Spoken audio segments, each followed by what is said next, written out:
Chapter 5. When I woke, darkness surrounded me. As my eyes began to focus, I saw legs, many legs, standing around me. They were legs of a native family. My head pounded from the head wound. I surmised that one of them was the one that hit me. There were two skinny men. One of them was the one who stole my bag. Next to him was a scantily clad woman and the two children who had been playing with the ball. My bag sat at the feet of the thief. I knew this was not a good situation. They all looked down at me as if waiting for me to do something. I was angry, but I knew I had to figure out how this could be turned around for me. After all, these were natives. Maybe they could help me get my diamond, but first, I needed to find out what they wanted. I sat up slowly, clutching my pounding head. What am I doing here? They all just looked at me. I guess they didn't understand me. I tried to stand up, but they'd hit me hard. My head was throbbing, forcing me to back down.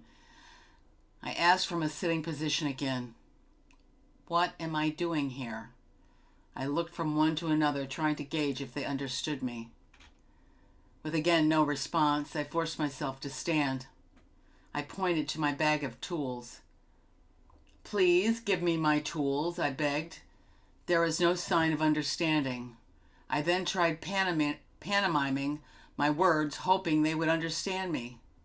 Please give me my tools, I pointed to the bag of tools. The thief got up in my face. What are you going to do with these? He demanded harshly. Despite his hostile tone, I was so glad he was speaking so I could understand him. I've come to dig diamonds. Well, just one. My uncle had one once. Can you show me where to find them? Even though I was terrified of these people who brought me to who knows where, I was still trying to get my diamond. I would find my way back to the ship later, or Menace and Ash. My mind was racing. I could get them to bring me to Menace and Ash, and we could have a better chance of finding my diamond.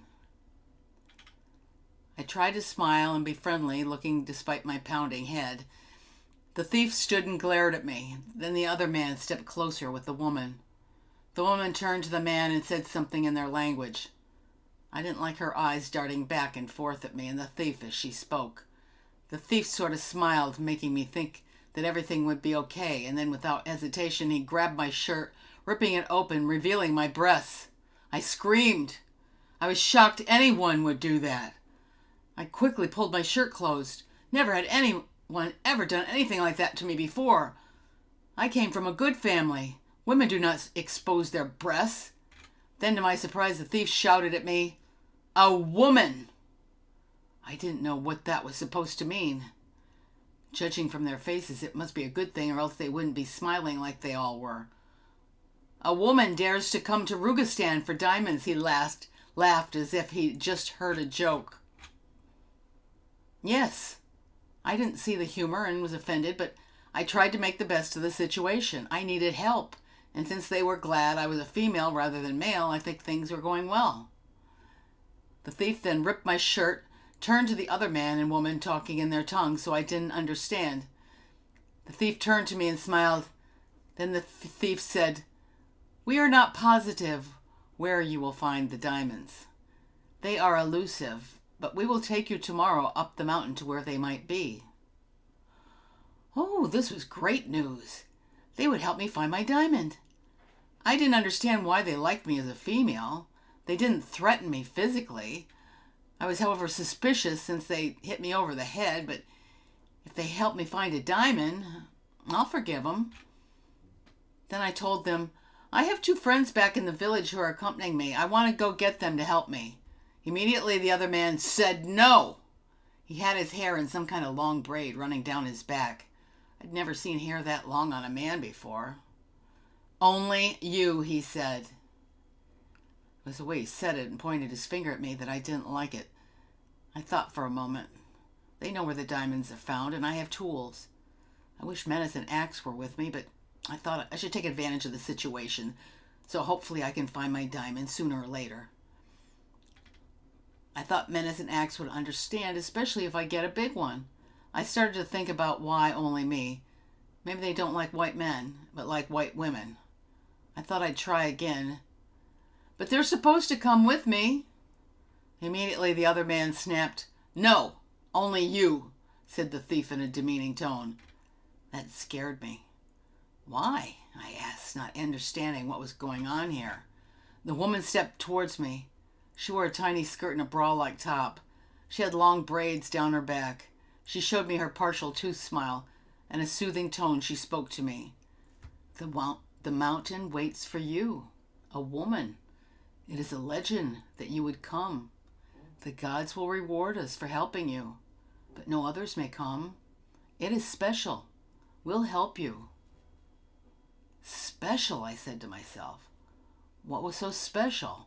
Why did the mountain wait for me? She continued smiling at me. She made me feel better than with her kindness. I had no idea why I would mean anything to this mountain, but I thought maybe it was some native religion thing or something that I certainly didn't understand. I knew natives were not like people in my town, but I shouldn't expect them to be. I think she was trying to console me, sensing my fear. I really didn't want to go without Menace and Axe. She did say they were going to help me, even though they hit me over the head. There were the children and then the wife saying nice things. I didn't really understand why I had been hit and brought here. Then they stole my bag. I chalked that up to ignorance of these people. The quest for my diamond overrode my suspicions. I decided I should trust them. They certainly weren't going to eat me like Tarver said, or I would have been dinner by now. "Good," I said to them, flashing them a conciliatory smile. I felt bad I'd lost Menace and Axe. These people appeared to know where the diamonds were. That was what was important here. I supposed I could get Menace and Axe once I found them. That brought a smile to everyone's face. Even the kids appeared happy after the parents told them they were going to take me to the diamonds. Then the thief ordered me to sleep. Sleep now. Like I could.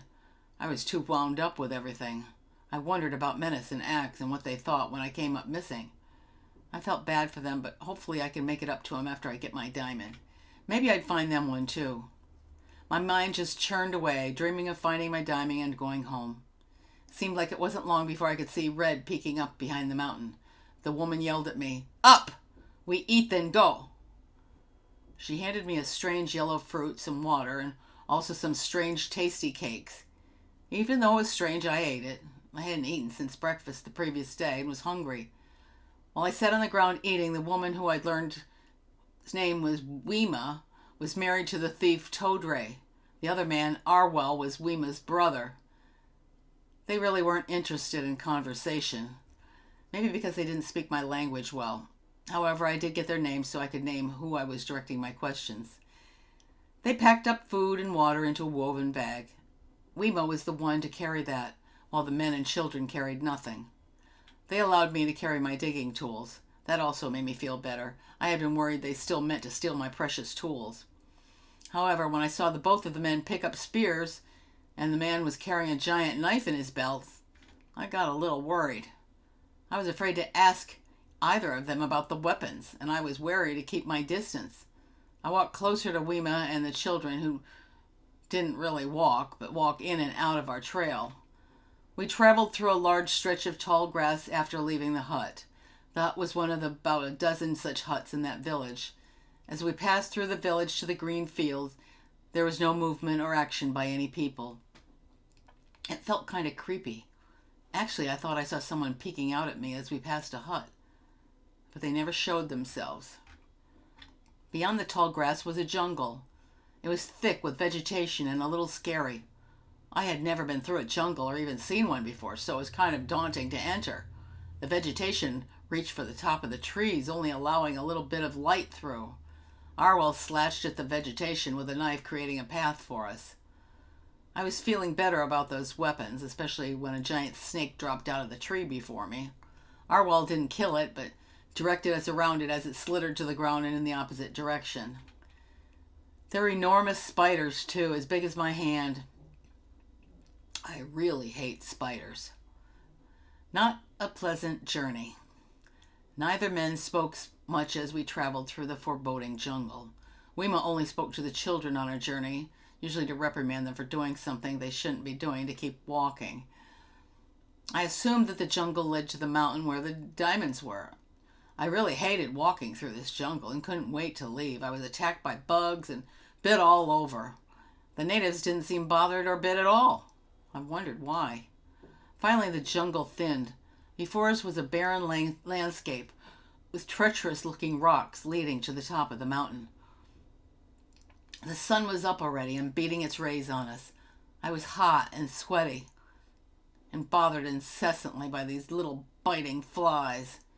This was certainly not the journey I had envisioned. I couldn't imagine crawling over all these humongous rocks, but that is what I was about to do.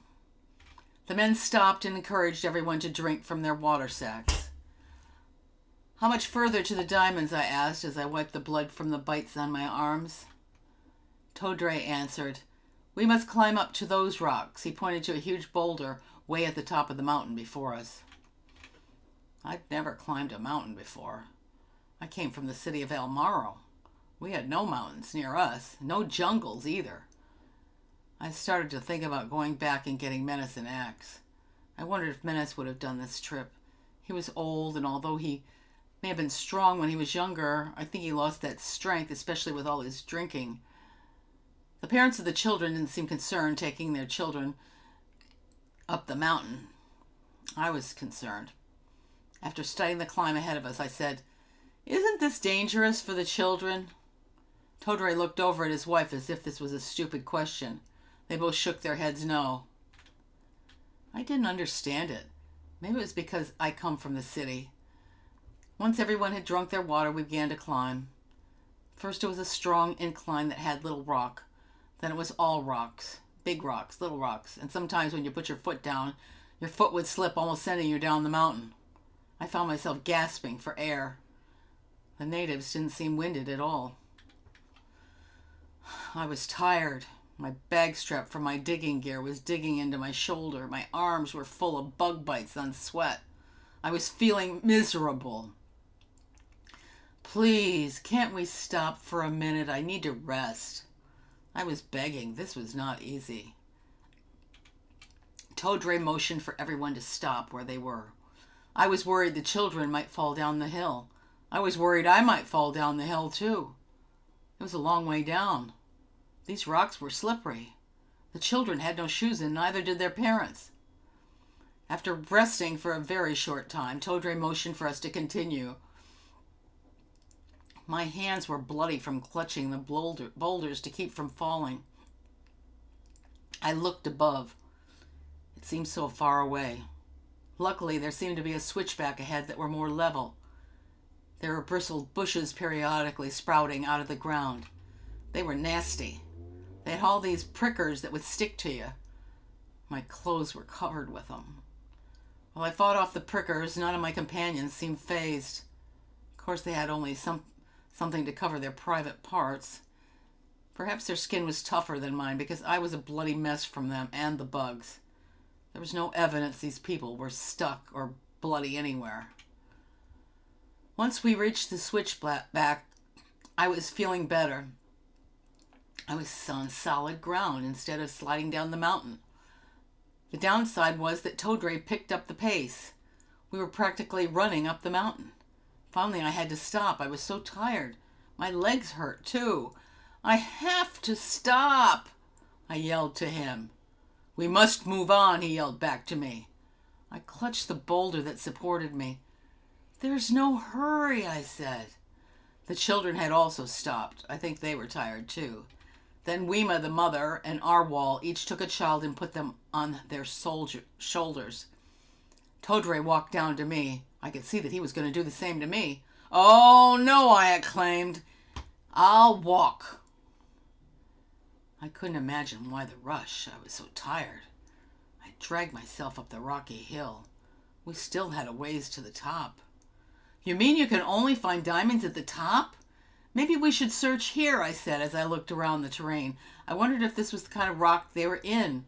I bent down and pulled out my hammer and hit one of the rocks. Todre seemed angry, snapping at me. "No! Diamonds at the top!" I never dreamed it would be so difficult to find a diamond. I guess I thought it would be right on the ground, or at least close to the top of the ground to find. The switchback ended. We were then climbing over big and little rocks again, with pricker bushes in between. It was a nasty climb, but finally I could see the top with only a few yards. My companions became more talkative in their language without sharing with me. Almost there, I said. Yes, the gods are happy, Todre responded, looking like he'd found a diamond. I thought that was a strange thing to say. We climbed closer and closer to the top. Then I noticed steam rising from the top. What's that? I said. Nobody answered. They just kept climbing. I was starting to feel uncomfortable with them and their gods. I could smell something that smelled like rotten eggs. When we reached the top, I could see heavy steam out of the hole in the mountain before us. Where are the diamonds? I asked. Todre pointed to the steaming hole. What? Then I saw the writing on the wall. They were all looking at me like I was dessert. Todre said, "The gods are happy you are here. You were destined." Destined for what? I looked around for an exit because I could see before they told me. You are the woman's sacrifice foretold. It will give us prosperity and fertility. Fertility, I exclaimed. Not me. I bolted down the other side of the mountain. It was much easier going down the uphill. They all shouted behind me in their language as they followed. I looked over my shoulder and the men were close behind me. I decided to hop from one boulder to the other since I didn't think I could outrun these men. My legs were so tired, but I didn't plan on dying here. As I hopped down on one boulder, I saw a panther, who luckily wasn't looking at me. I froze. He was looking at the two men. Then the cat took a long leap towards the men. They turned and ran back the other way. I saw my moment. I flew from the boulder to another until I was far from their sights. I don't know how I did it, but I kept running and running. I had been traveling down the mountain, but I looked a little ways up and there was a cave. It was fairly well hidden, but I could see a bit of the opening. I made my way quickly towards it. As I approached, I became more cautious, wondering if the panther might live here, or maybe a bear. I decided I'd take my chances as I didn't want the natives to find me. I inched closer and closer, as quiet as I could be in case there was some critter inside. I looked inside. It was dark, but no eyes looking at me. So I took a chance. I was just so tired. I thought I could rest here a while and then try to find my way back to the ship. I sat not far from the entrance and began to cry. I thought about Axe and Menace and prayed they were looking for me. I was scared, hungry, and tired. I lay in a little ball and cried. Then sleep took me.